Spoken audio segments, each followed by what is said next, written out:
A blessed day to everyone. I am Alyssa Sendon and welcome again to day 66 of 365 Daily Devotion with Bible Character Edition.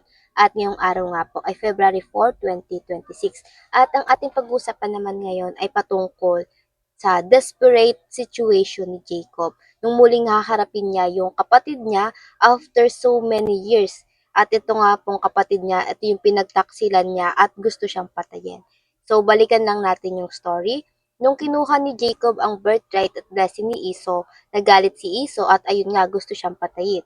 Nalaman niyo ni Rebecca na kanilang ina kaya pinag-utos nito na pumunta si Jacob doon sa kanyang kuyang si Laban at doon na rin siya makakapag-asawa.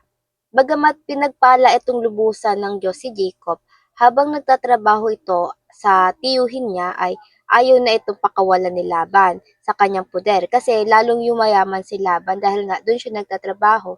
Dahil kay Jacob and so ginawa ni Jacob, tumakas na lang siya kasama ang kanyang pamilya at ari-arian. At umalis siya nang walang pasabi, kaya hinabol siya ng tiyuhin. But God protected him. Binalaan ng Diyos si Laban kaya payapang nakatuloy sa paglalakbay si Jacob at ang kanyang pamilya. Pero yung pangamba ni Jacob ay hindi pa rin tapos dahil nga sa kanyang patutunguhan, si Esau kumbaga papunta kasi siya doon sa kanyang kapatid sa lugar ng kanyang kapatid sa bayan nila mismo.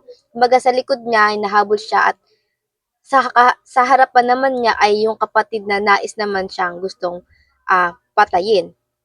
Now, for the concept by Pastor Russell, let's read it. Jacob wrestles with God. From Jacob into Israel. Ah,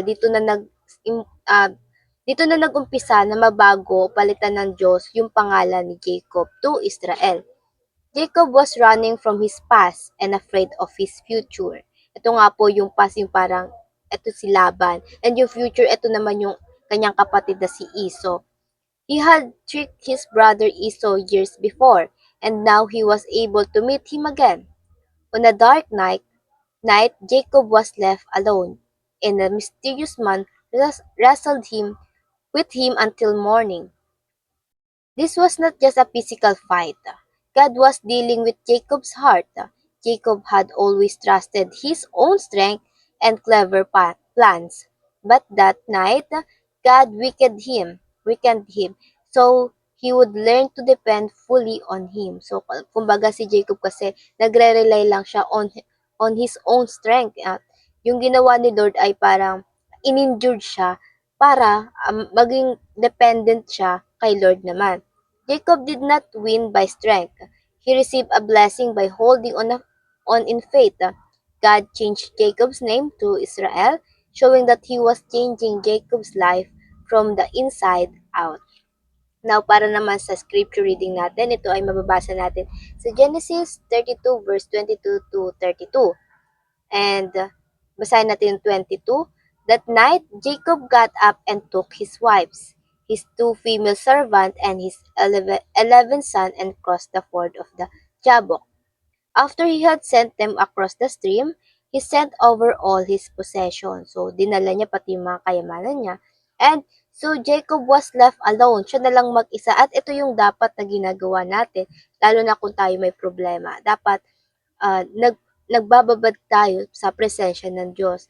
And a man wrestled with him till daybreak. So, nung mag-isa na lang siya, may isang lalaki na lumapit sa kanya at nakipagbuno sa kanya. Then the man said, "Let me go, for it is daybreak." So, napakalakas nitong ni Jacob na pati yung lalaking yun ay hindi mapatumba. And but Jacob replied, "I will not let you go unless you bless me." So, sino ba tong man na to? Dito makikita natin sa verse 28 kung sino nga ba yon. At ayun ay walang iba kundi si Yahweh. The man said, "Your name will no longer be Jacob, but Israel, because you have struggled with God and with human and have overcome." So, dito po ni-reveal na yung lalaking yon, yung nakipagbuno ay si God mismo, si Jesus yon. And so, God called the place Peniel, saying, "It is because I saw God face to face, and yet my life was spared." Now, Para naman sa ating katuruan, tatlong katuruan. Number one, God's meet us in desperate situation. Meaning, yes, sa mga desperadong pagkakataon, tayo ay kinakatagpo ng Diyos. In your desperate situation, yung pangamba mo about past and overthinking about the future, those uncertainty, it doesn't all matter. Because what matter the most is your present with God. Yung kasalukuyan mo sa Panginoon. Kamusta ka sa relasyon mo sa Diyos? And it and it is the most important, yung favor from the Lord, the blessing from Him. And sabi nga sa Biblia, 'di ba? Cast all your anxiety on Him because He cares for you, ay yung sabi sa 1 Peter 5 verse 7. And God want us to depend on Him and focus on the present. Hindi mo na kailangan isipin kung ano yung nangyari kahapon o yung ng past or isipin kung ano yung mangyayari in the future because God's already know. God is already there and all you have to do is to trust Him fully. And be like Jacob when he was with Yahweh, sabi niya nga, I will not let you go unless you bless me. And so be us. Cling to the Lord, manalangin tayo na higpitan niya ang pagkakapit natin mula sa Kanya at tanggapin ang Kanyang pagpapala. And pangalawa, God descends to our level of maturity. Descends meaning bumababa or nagpapakababa o bumababa ang Diyos sa ating mga level. Paano tayo mag-isip, magsalita o kumausap sa Kanya? Bagamat siya ay Diyos, ginawa niya ito para tayo ay maunawaan, maramdaman natin maramdaman niya kung ano yung nararamdaman natin. Remember what Jesus did? Siya ay Diyos at nagkatawang tao siya.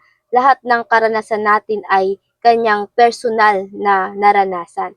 Siya ang Diyos na nagkatawang tao para tayo ay katagpuin sa ating mga kahinaan. And hindi naman ine-expect ng Diyos na maging perfect tayo, maging matured na agad tayo pag humaharap sa Kanya o sa pakikipag-usap natin sa Kanya. Always remember na ang Diyos, hindi naman tayo pupwersahin sa mga bagay na hindi naman natin kaya. Kaya, He deceived Himself again, nagpapakumbaba ang Diyos. Kinikita niya tayo kung ano yung maturity level natin. He descend Himself to our level of maturity. He meet us with who we are. Hindi niya pinupwersa na dapat ganito ka muna sa gantong posisyon kita kakausapin, kikilalanin because God's meet us of with who we are, kung sino tayo. And pangatlo, God blesses us along with new identity. Ang pagpapala ng Diyos ay palaging may kalakip na pagbabago ng identity. Again, binless niya si Jacob and as well, binago niya yung identity nito from Jacob to Israel. Kasi yung Jacob meaning heel grabber, deceiver. And nung pinalitan yun ng Diyos into Israel, so hindi na siya isang manloloko, isang magnanako ng blessing.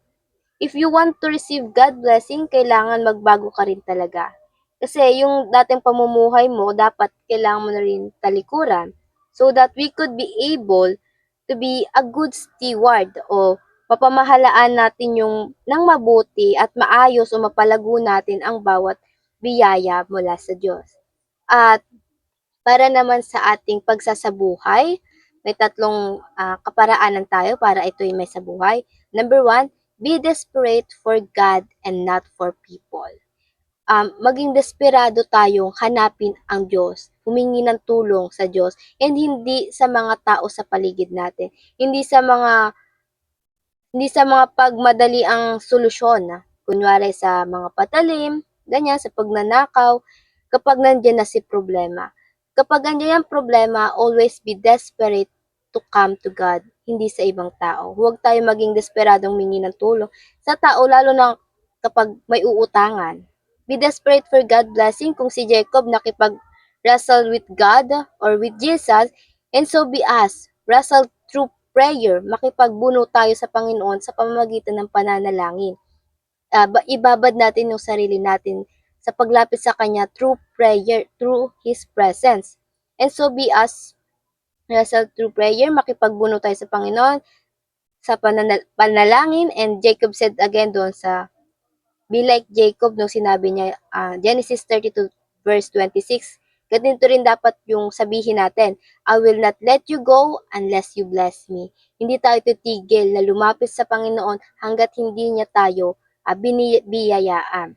And pangalawa, be real and approach God just as you are. Hindi mo kailangang magpaka-plastic sa Panginoon dahil kilala tayo ng Panginoon. Humarap tayo sa Panginoon kung sino tayo dahil wala naman tayong may tatago sa Panginoon. He knows you before you even speak on Him. Bago pa bumuka yung bibig mo o bago pa mag-isip ng sasabihin, yung isipan mo, alam na ng Diyos ang kailangan mo. And He just want you to be honest to Him, showing how weak you are and how much you need Him. Kung kailangan mo umiyak, go for it. Huwag mong pigilan yung pagluha mo, pagkausap mo siya. We can be vulnerable as we are. Kahit gaano ka-strong or ka-independent sa harap ng maraming tao, sa ibang tao, pag sa Diyos, tatanggapin niya ng Diyos, gustong-gusto yan ng Diyos na nakikita niya, kaya natin maging dependent with Him. Kung may pagkakamali man tayo, tell it to Him, for He is waiting for you to confess it to Him. Be honest and come as you are, who you are. At pangatlo, be blessed by confessing who you really are. Ang pagpapala ng Diyos ay makakamtan natin kapag tinanggap din natin talaga sa ating sarili kung sino ba talaga tayo. His blessings are reserved for those who are broken. All kinds of broken, hindi lang ito sa relationship. Pwede to sa finances, sa spiritual brokenness, lalo na yon. God is reserved His blessing to those brokenness, to those broken people. That's what the point of repentance. Ayun nga yung sa gospel natin. He blessed those who are transparent to Him. Yung pinapakita talaga sa Kanya, ano ba talaga yung kulay ng kanilang puso. Yung umaamin sa Diyos kung sino sila, yung pagkakamali nila, yung inaamin nila sa Diyos, kung sino yung or ano yung nagawa nila. Ask for forgiveness and as well His blessing of transformation. At sabi nga sa 2 Corinthians 5 verse 17, therefore if anyone is in Christ, the new creation has come and the old has gone, the new is here. Now, para naman sa ating pagninilay-nilayan, bago tayo magtapos, ay why should we be desperate for God and not for people? At ayun lamang po, bago tayo magtapos, let's have a short prayer. Let's pray. Our Father in heaven, we thank you and we glorify you for today's devotion na muli ay pinaalala niyo sa amin ang inyong mga salita, Panginoon, na Panginoon kayo ay binabago niyo kami, Panginoon, kasabay na pagbe-bless niyo sa amin, Panginoon. Lord, baguhin niyo kami, Panginoon, hindi through our past, but because of your grace, Lord God. Transform us, Lord God. Change our way, change our identity, Lord God. And Lord God, thank you at hindi nyo kami pinabayaan despite of our wrongdoings, sa mga pagkakalimot namin sa inyong mga salita, Panginoon. Panginoon, kayo nawa palagi ang siyang manguna sa aming daraanan, madakila ng bawat tao sa aming ginagawa, Panginoon. At help us to glorify you in all ways, Lord God. Ayun lamang po. In Jesus' name we pray. Amen and amen and amen. At ayun lang po, I hope marami tayong natutunan at matututunan pa. See you again for our tomorrow's devotion and I pray na sama-sama sana tayong lumago para sa Panginoon. Have a nice day ahead and God bless.